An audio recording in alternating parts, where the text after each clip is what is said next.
Hello, let's work on a yoga practice to enhance the mobility of our hips. We'll begin in cross-legged, and if you wanted to support the underside of your hips with a cushion, rolled up blanket, or a yoga block, then go ahead and set that up for yourself. We'll close our eyes down and drop into our internal world, starting to apply a little bit of pressure through our palms here, just around our hip creases. So giving some gentle self-massage, some self-love, breathing deeply into the rib cage, breathing out any tension that exists in this space, and just taking this moment, because the hips can be a little emotional when we work into them, to acknowledge the state of how they are feeling in this moment, to accept the state of your hips just simply as they are right now, completely, whilst also encouraging yourself in that you have chosen to tackle this movement practice and think about nourishing these joints. Congratulate yourself on being prepared to take this journey. Maybe some little circular movements here of the torso on an inhalation breath coming out to the front, and on an exhalation drawing around to the back. And you can circle that in both directions a few times.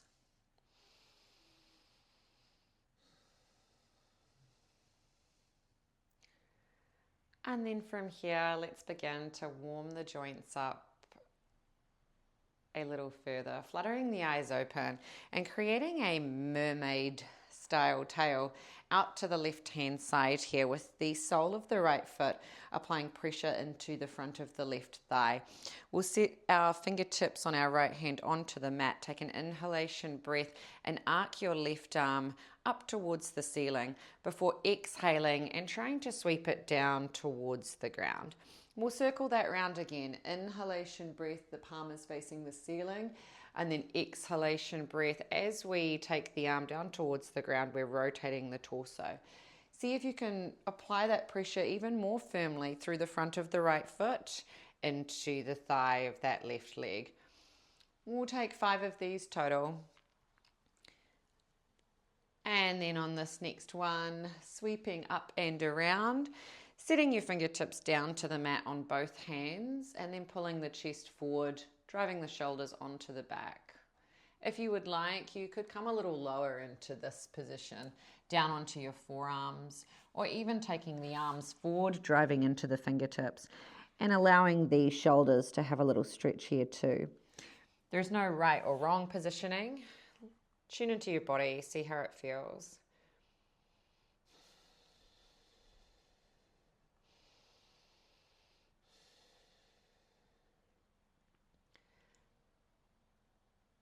And then from here, we will lift ourselves back to upright and adjust the positioning of our legs. We're going to come to our first 90-90 positioning. So what this means is adjusting the angles that we had in our knee joints until we've formed 90-degree angles through the back of both knee joints here. From this position, we'll see if we can lift up the right leg, the knee towards the ceiling, and then drop that right leg back down. So working on control through this hip flexor, lifting, feeling into your body's natural edge here, and then lowering. We'll do that for 3 more. Seeing if you can pull the muscles to the bone in both legs. Can you engage your left hip as well? And after that last time we lift and lower, we're going to switch to seeing how the other leg feels. So sitting upright and then seeing if we can drive into the top of the left leg and lift that shin bone, that heel, away from the ground. This is an internally rotated hip position, and it is generally harder to work with. So be really kind to yourself if this is a lot for you. And last one like this. Beautiful. From here, we're going to return to those same circular patterns, but now our Legs are in this new 90-90 shape. So inhalation breath, sweeping the arm up. Exhalation breath coming down. Inhale, big sweep. Exhale, coming down. 3 more. 2. And last one. And now see if you can take both fingertips down and walk them around as far as you can towards the back of where your hips are resting on the ground. And again, you could stay here, you could come down to the forearms. You're feeling into the stretch, feeling what is an edge for your body.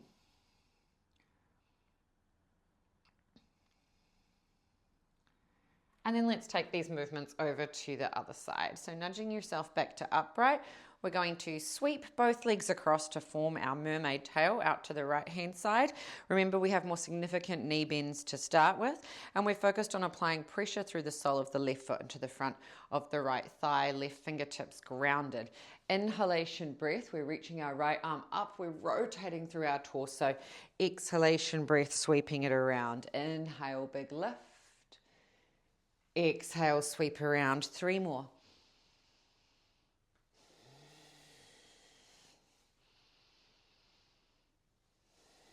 And last one like this.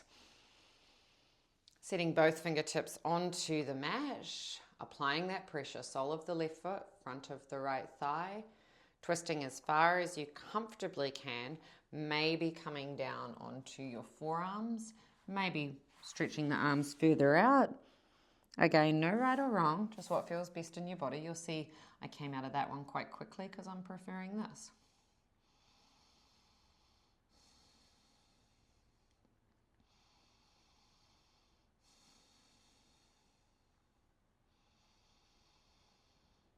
Now let's set our legs into our 90-90 degree positioning. So we're going to adjust the angles in the back of the knee joints until we've formed 90-degree angle, 90-degree angle. Along with this, both toes pulling towards the shin bones. So we've got slight flexion in our feet. Let's start with the movement in the left leg this time. Take the right fingertips behind the back, and we're going to move our leg through an external rotation. So it's lifting up and it's lowering down. That's external rotation of the hip. 5 of these, and we're doing it under really good control. Last one here. And then let's switch to seeing how our internal rotation goes in our left leg. I think I said the wrong leg for you before. No, this is your right leg that you're working on. I'm mirroring. And as long as you don't do any of the legs twice in one exercise. And let that one come back down. And now in our new 90-90 position, we'll come back into those circles. So inhalation breath, reaching the right arm up, and then exhale, sweeping it down. Inhale. And exhale. 3 more like that.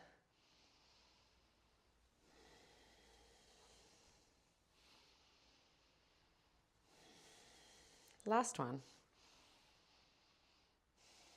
And then deciding if you would like to stay here up on your fingertips as you hold the twisted position, or perhaps finding a rest on forearms or further forward. A couple of deep breaths here.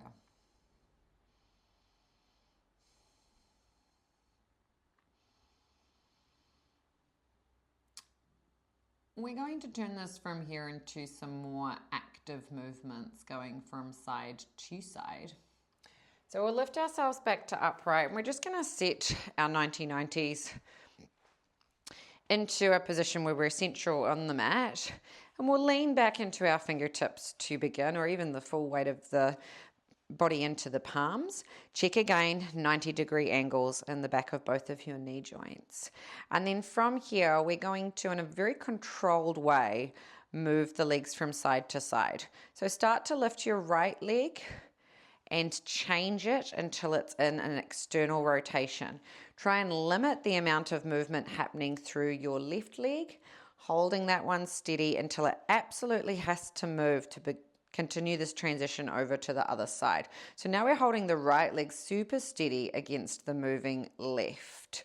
Eventually, they will be down and set in the 90-90 position over on the other side. If your knees try to jump into a different angle, just adjust them as you arrive. And then we go back the other way.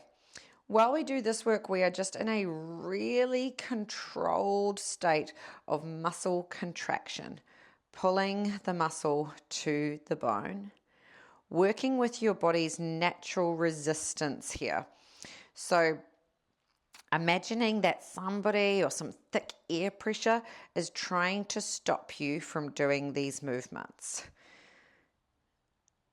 Do not try and mimic my range of motion. I want you to feel into this and find what feels right for you. The different sides might feel quite different here as well. So it might be that when one leg moves into the central line, the other leg can stay quite a long time on one side, and then on the other side it's different. Certainly that's the case for me.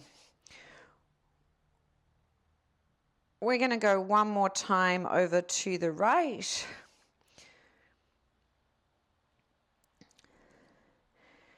And then let's turn this into more of a flowing movement pattern. So after the legs come down, we're going to take a reach around to the side. Then we're going to sweep that left arm back, and then we're going to take the legs over to the left-hand side, lift up the right hand and take a sweep. So side to side like this, starting to work in more of a flowing pattern of movement, but not losing that emphasis that we have on control and contraction through the leg muscles that support the hip. If you wanted to extend your reach and try and bring the fingertips on the reaching hand to touch the ground somewhere, then you could add that into it as well. Really make this your own.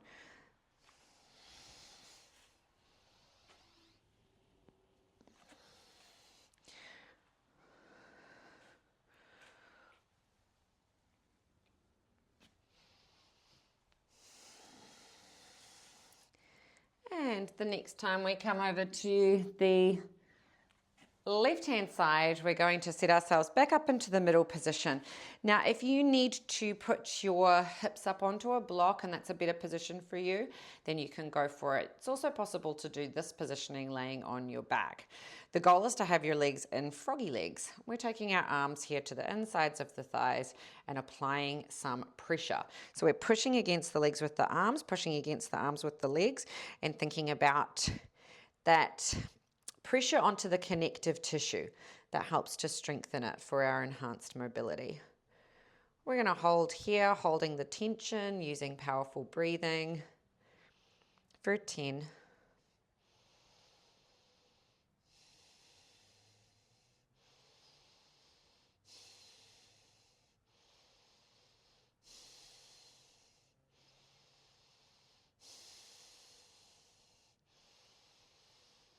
And then using your hands to support the legs coming back in towards one another. Let's go now to a slightly less intense externally rotated hip position for Baddha Konasana, bringing the soles of the feet together. First, sitting right up onto your sitting bones and pulling firmly onto the ankles. Feeling strength in this position, this little lift up. And then we'll start to curve our chin in towards our chest, our rib cage down towards our hips, driving the knees further out and then bending at the elbows so that you can apply pressure now through the elbows onto the insides of the thighs. Same as before, we are resisting this pressure of the elbows with the legs. So it's like you're trying desperately to close them back up whilst also trying desperately to open them. And you just sit with that pressure. Again, we're not looking to come into a painful range here, deeply painful experience. It will be uncomfortable, but you're pushing up against your body's natural edge and then holding that space. So again, we're not trying to imitate my range of motion. You're feeling this in your body, your own range of motion. The two sides might be quite different. My left side here is singing to me in a way that my right side is not. But it's not a painful range for me. It's uncomfortable. I'm working on it. Couple of deep breaths here.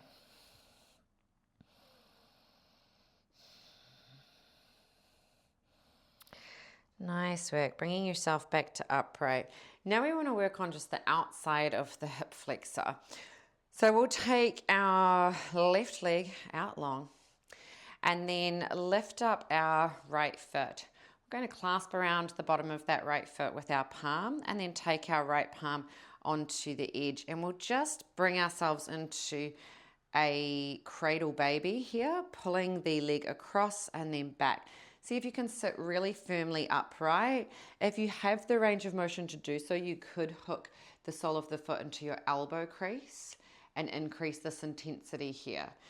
You're trying to keep the flexion in the foot of that right hand side. Final option is to cradle completely with the elbows and the palms coming together. But again, don't push yourself to something that's not quite right for this. Feel into the shape.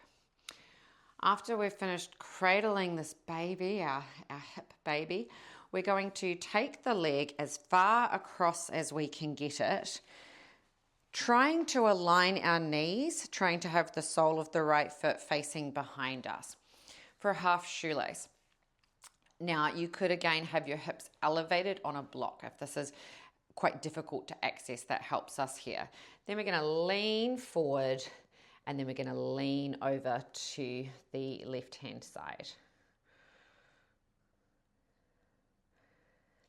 If this shape does not have enough intensity for you, we can try our full shoelace position, which would mean a bending up of the underside leg, both sitting bones grounding and the knees still trying to align.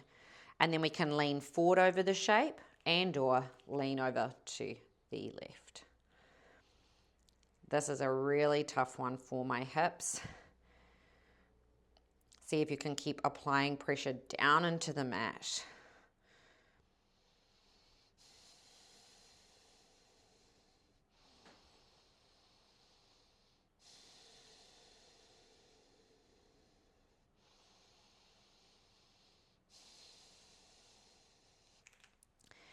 And then recentering, if your leg is still out long, then it's just one untuck. If it wasn't, it's a double untuck like I just did.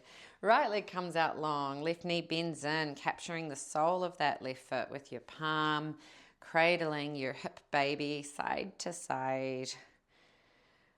Maybe seeking out if these elbow joint connections feel okay on this side, maybe one of them, maybe two. It's a journey you can take for yourself. Won't necessarily be the same in both sides of the body. And then after that nourishment, that active stretching, we will try and cross into our shoelace position here. Sole of the right foot facing behind you, trying to align the knees as much as possible. And then taking perhaps an extra little bit of body weight, leaning over to that right hand side. You can either hold here or you can see about bending up the other leg. Again, if you're struggling to get these knees anywhere near alignment, pop yourself onto a more elevated surface. So if I lift my hips up onto a little bit of extra support, you see how that put my knees into alignment much more easily. So it's a great place to start here. Perhaps leaning forward, perhaps out to the side a little. And we're taking deep breaths in this shape, supporting ourselves on the fingertips, but keeping those arms quite active, shoulders drawing down the back, pushing into your sit bones, either onto the supportive surface you've placed beneath them or directly onto the mat. A few more deep breaths here.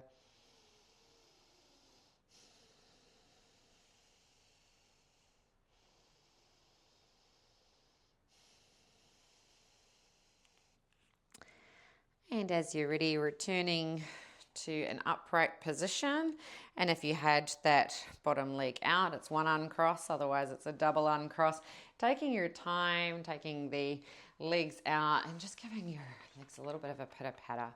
Last place that we'll come into here is just bringing our legs back to this cross leg that we had at the beginning. But I want you to cross your quirky leg, so it's the direction that you wouldn't have come into naturally in this shape. We're going to close our eyes back down again. Send a little loving back into the hips, a little self-massage. And see if you can make a bit of a commitment to more regular nourishment of these joints. The tighter that the hips become, the more challenging it feels to come into this work with them. But the more important it becomes to do so as well. And your sense of well-being, your sense of mobility and fluidity throughout your body is worth taking that time for. If you'd like to slip into a Shavasana and just rest, then you're welcome to take that shape. Or otherwise you might move on to the next video in this series, working on your shoulder mobility as well. Thank you.